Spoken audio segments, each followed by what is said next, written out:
In the scorching heat of Afghanistan, where the line between life and death is measured in heartbeats, a single act of brutality would expose the darkest corners of military hierarchy. What happened next would forever change how we understand courage, justice, and the unbreakable bonds forged in combat. This is not just another war story. This is the account of when absolute power met absolute resistance. When a decorated general's rage collided with a Navy SEAL's unshakable moral compass. And when one medic's dedication to saving lives nearly cost him everything. The desert may have buried the evidence, but it could never silence the truth. The dust never settled in Forward Operating Base Sentinel. Located in the heart of Helmand Province, Afghanistan, the base existed in a constant state of controlled chaos. Helicopters thundered overhead at all hours, their rotors cutting through air thick with sand and tension.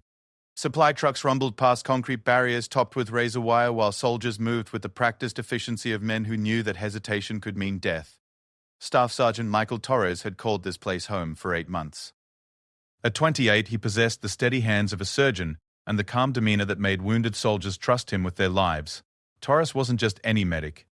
He was the kind who would crawl through enemy fire to reach a fallen comrade, who stayed up all night monitoring critical patients, who somehow found a way to smile even when the casualty reports made his stomach turn.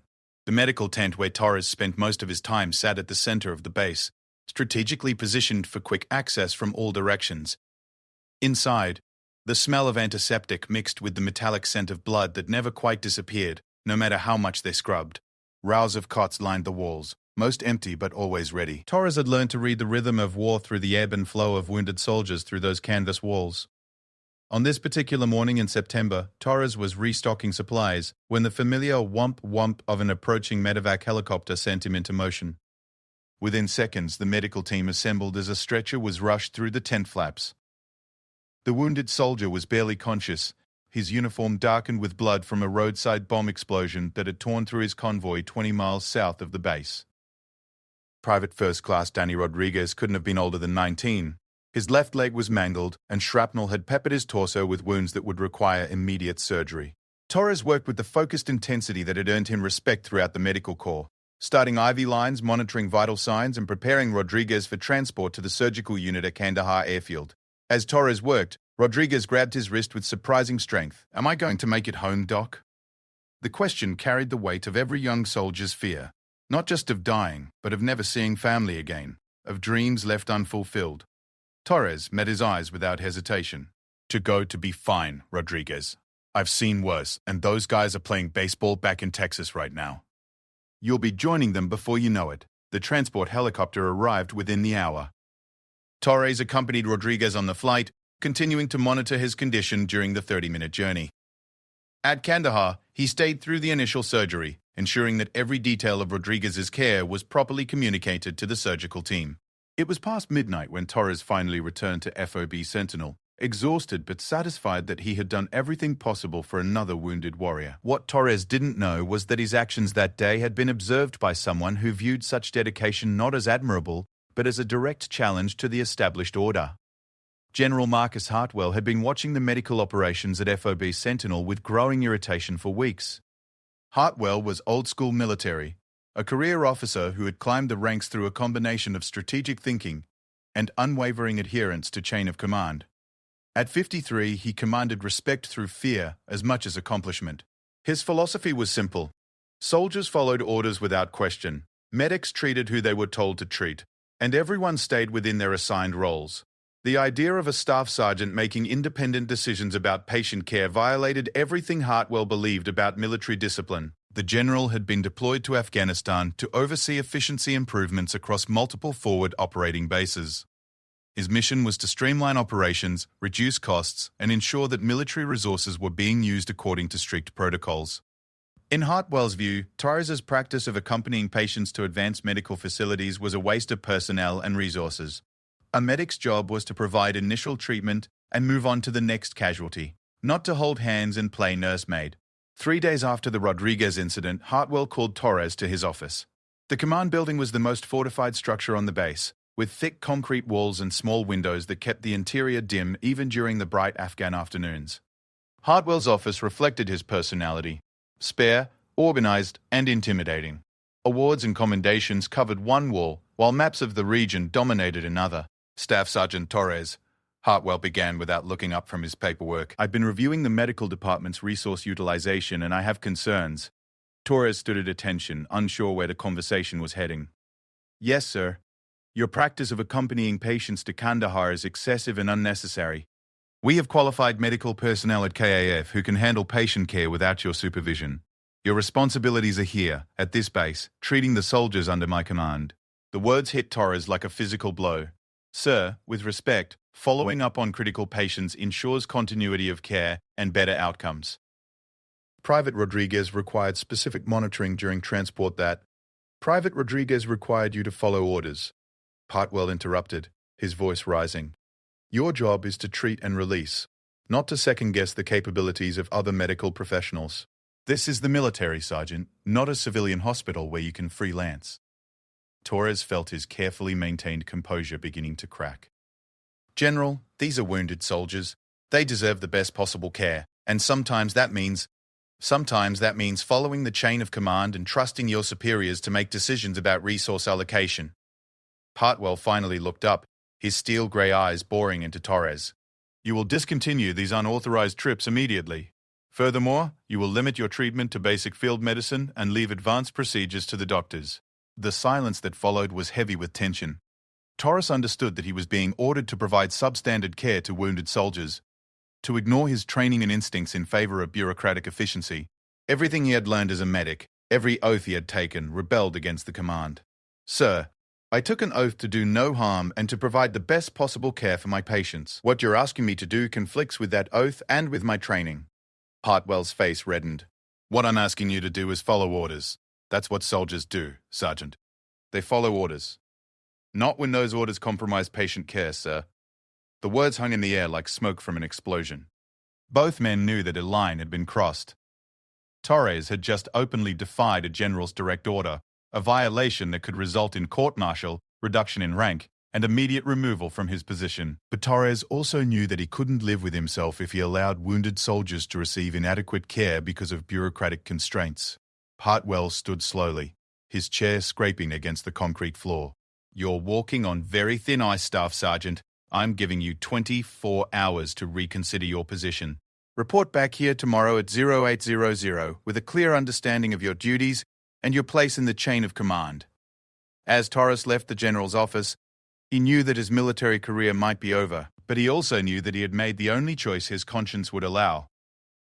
That night, he sat in his bunk writing a letter to his wife Maria, trying to explain why he might be coming home earlier than expected, and why some principles were worth fighting for, even when the odds were impossible.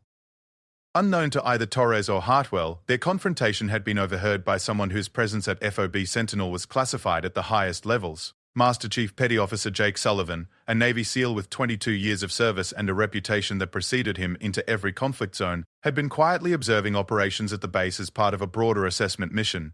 Sullivan had seen more combat than most soldiers would see in 3 lifetimes, and he had developed an uncanny ability to recognize character under pressure. What Sullivan had witnessed in Hartwell's office troubled him deeply. In his experience, the best military leaders were those who fought for their people, not against them. Torres represented exactly the kind of dedicated, principled soldier that the military needed to retain and protect. Hartwell represented the kind of leadership that destroyed morale and ultimately cost lives through rigid adherence to policies that ignored battlefield realities.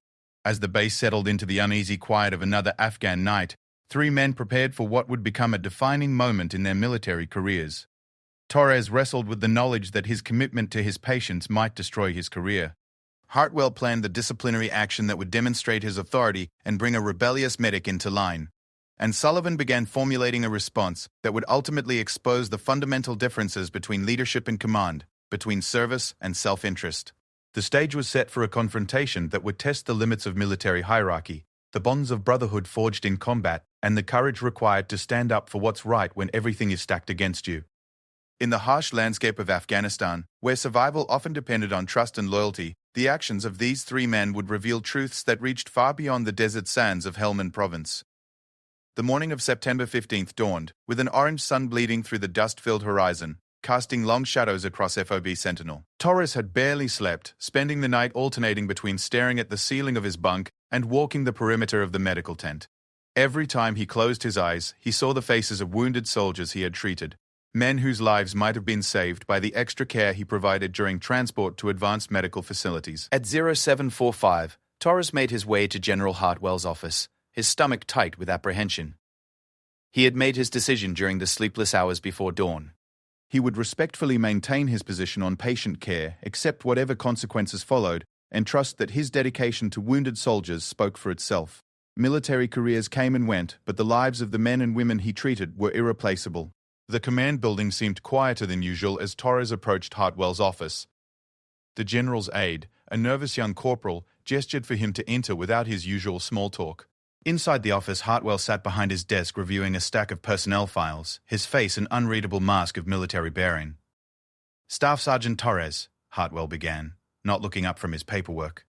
"I trust you've had time to consider your position regarding medical protocols and chain of command."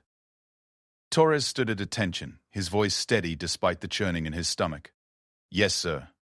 I have considered your directive, and I must respectfully maintain my commitment to providing the highest level of care possible for wounded personnel." The words seemed to hang in the air like the moment before an explosion. Hartwell's jaw tightened, and he slowly set down his pen.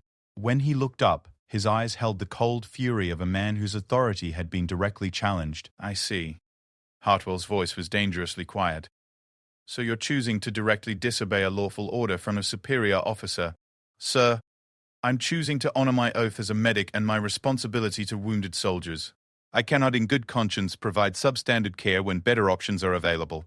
What happened next would be talked about in whispered conversations throughout the military medical community for years to come. Hartwell erupted from his chair with a violence that seemed to shake the concrete walls of the office.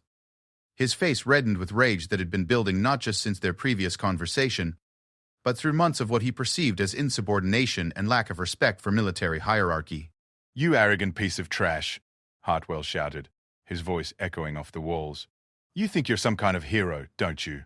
Some kind of saint who knows better than the chain of command?" Torres remained at attention, though every instinct told him to prepare for what was coming. He had seen this kind of rage before, usually in combat situations where stress and fear combined into explosive fury. But this was different. This was personal. "You're nothing but a glorified first aid provider." Hartwell continued, moving around the desk towards Torres. "You think because you can stick a needle in someone's arm and put on a band-aid, you're qualified to make command decisions? You're a sergeant, Torres.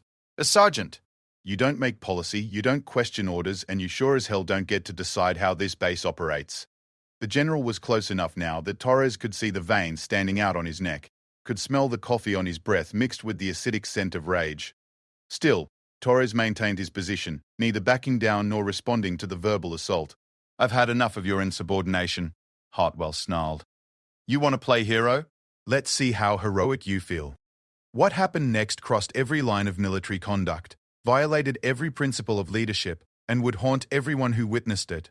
Hartwell's right hand came up in a backhanded strike that caught Torres across the face with enough force to stagger him. The sound of the blow echoed through the office like a gunshot. Torres felt his cheek burning, tasted blood where his teeth had cut the inside of his mouth, but he didn't raise his hands to defend himself.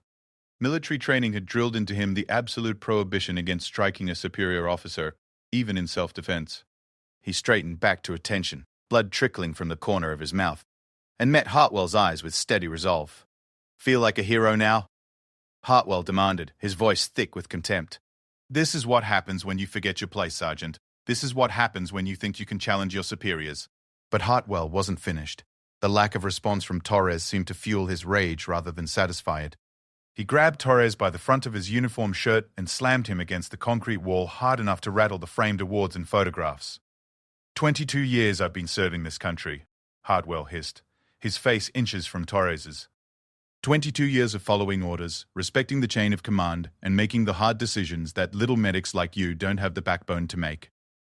And you think you can waltz into my command and tell me how to run operations? Torres could feel the roughness of the concrete wall against his back, could see the spittle flying from Hartwell's mouth as he raged.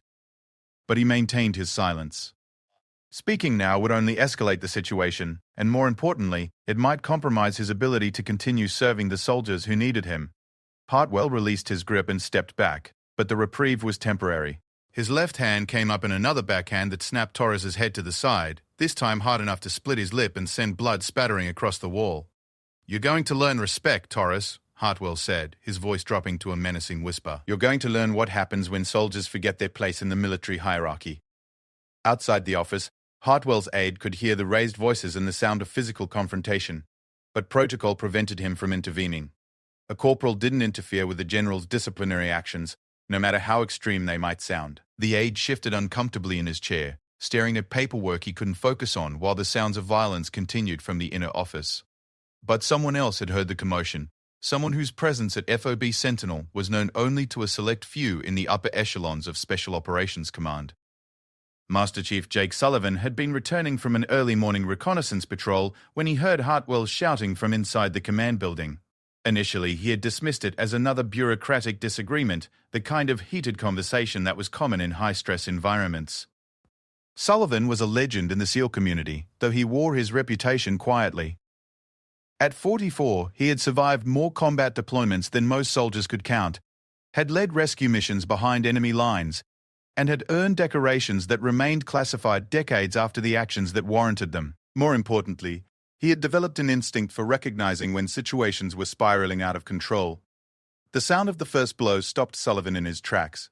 He had heard that sound too many times in combat, the sharp crack of violence, the unmistakable noise of someone being struck. But this wasn't combat. This was inside a command building on a secure base, and the voices he could hear suggested something far more troubling than he had initially assumed. Sullivan moved closer to the building, his training automatically engaging as he assessed the situation. Through the small window of Hartwell's office, he could see movement, could make out the silhouette of two figures in what was clearly a physical confrontation. What he witnessed through that window would challenge everything he believed about military leadership and force him to make a choice that would define the remainder of his career. Inside the office, Hartwell's assault on Torres continued with escalating brutality. The general seemed to have lost all control, his months of frustration with what he perceived as insubordination boiling over into physical violence that would have been criminal in any civilian context. Torres remained at attention as much as possible, absorbing blow after blow while maintaining the disciplined silence that his training demanded. "You think you're tough?"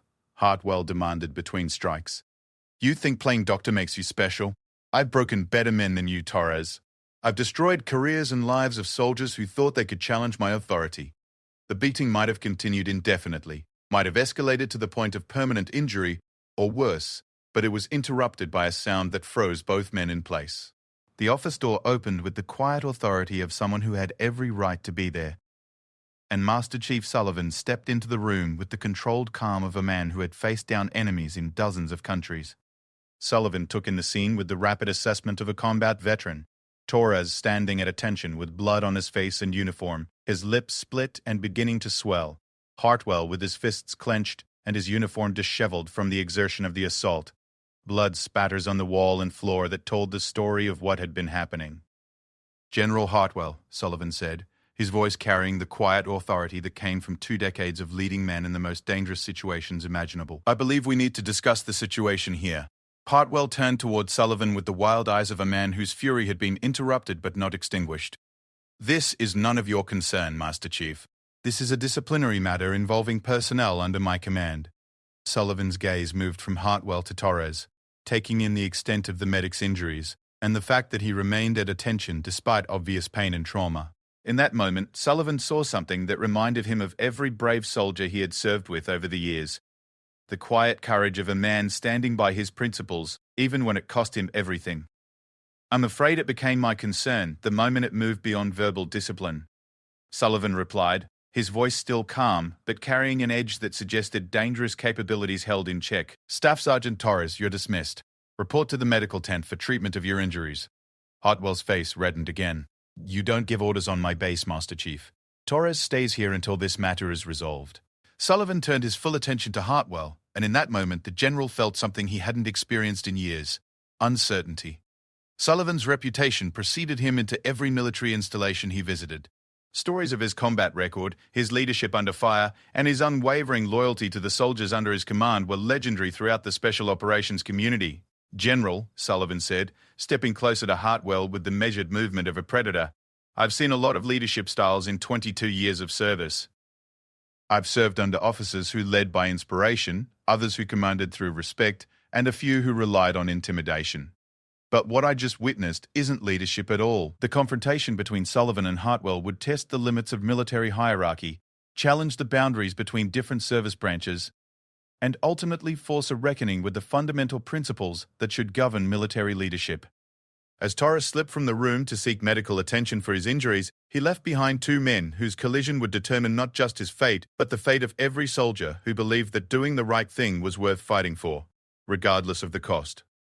The tension in General Hartwell's office was so thick it seemed to press against the concrete walls. Master Chief Sullivan stood facing a general who outranked him significantly, but rank seemed irrelevant in the face of what Sullivan had witnessed. The blood on the wall and floor told a story that transcended military hierarchy, a story about the kind of leader Hartwell truly was beneath his polished exterior. "You're out of line, Master Chief," Hartwell said, attempting to reassert his authority. "What happens between me and my subordinates is not your concern. I suggest you remember your place." Sullivan's expression remained calm, but anyone who knew him would have recognized the dangerous stillness that preceded decisive action. "My place, General, is wherever soldiers are being abused by those who should be protecting them. Staff Sergeant Torres is a medic who was assaulted for trying to provide better care for wounded warriors. That makes it very much my concern." Hartwell straightened to his full height, trying to use his physical presence to intimidate the SEAL. Torres was insubordinate. He directly disobeyed a lawful order. Military discipline requires consequences. "Military discipline?" Sullivan replied, his voice dropping to a whisper that somehow carried more menace than Hartwell's shouting had. "Doesn't include beating medics who care too much about their patients." "What I witnessed wasn't discipline, General. It was assault." The word hung between them like an accusation that couldn't be taken back. Both men understood the implications. If Sullivan reported what he had seen, Hartwell's career would be over.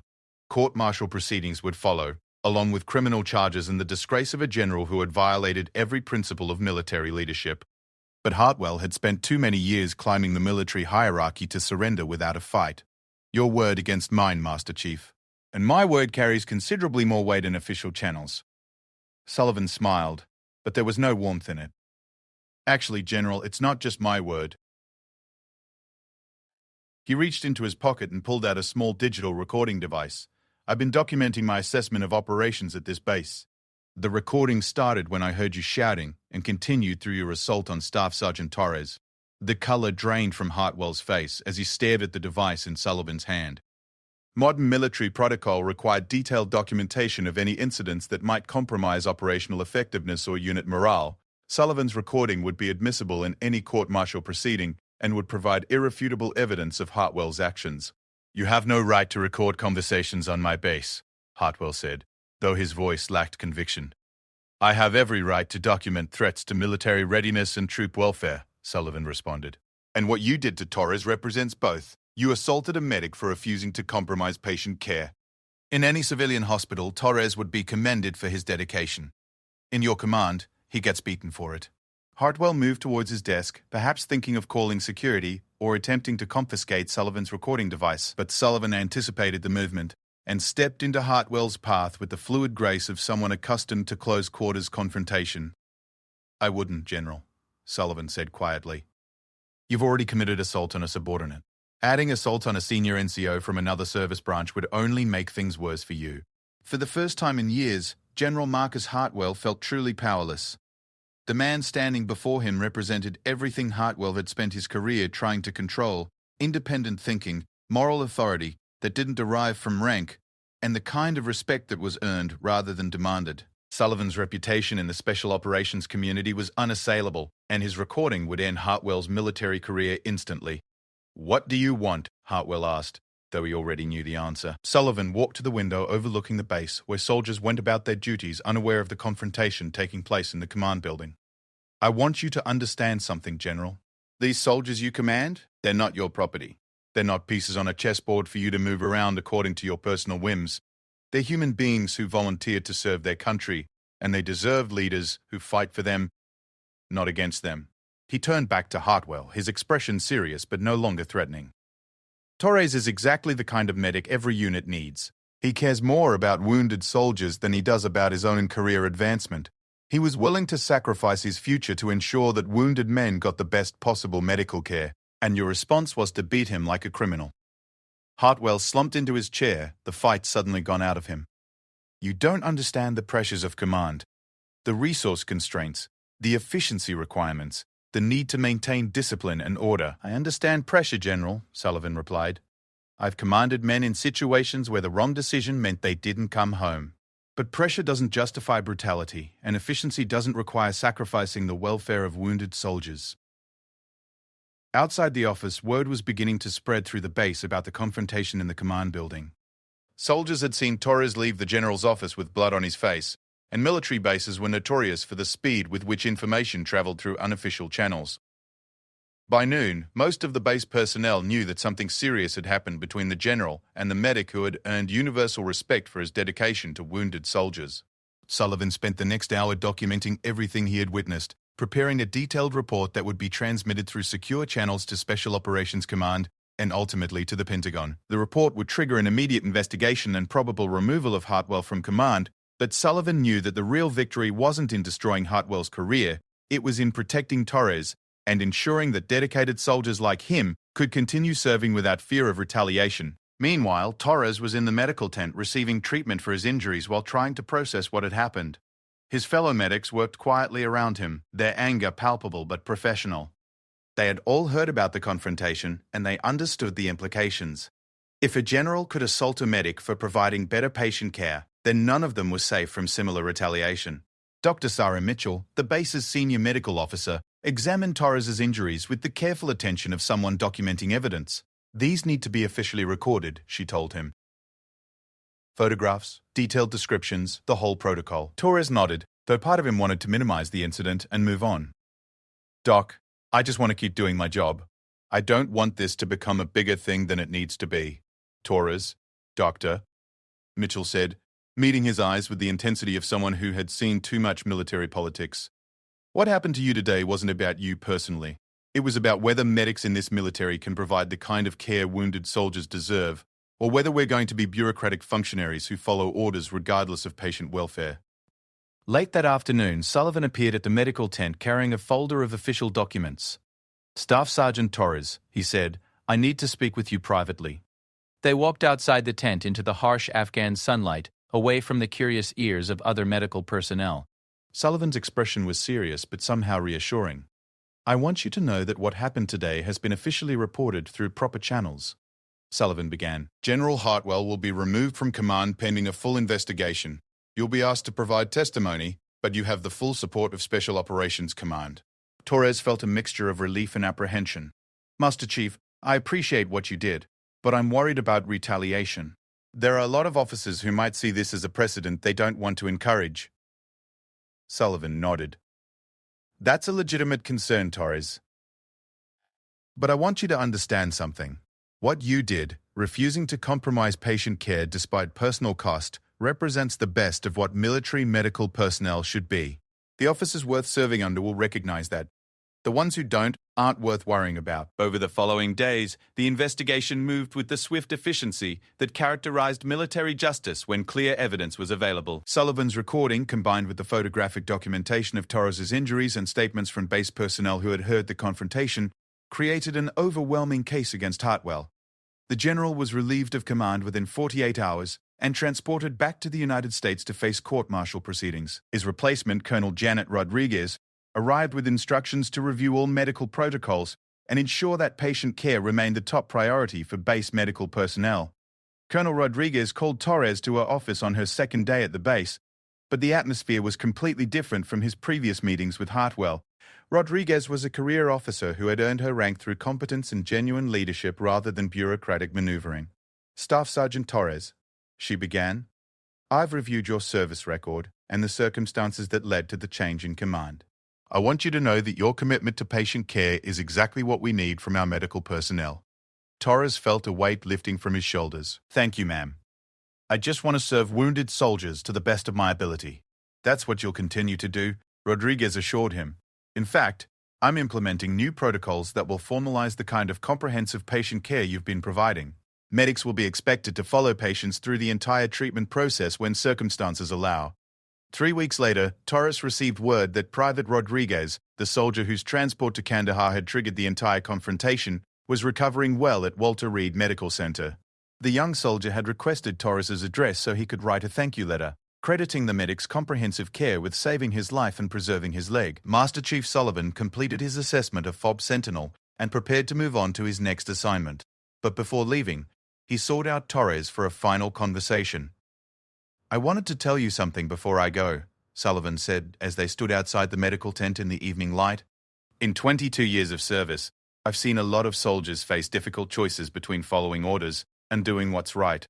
Most people choose the easy path. They follow orders and let someone else worry about the consequences."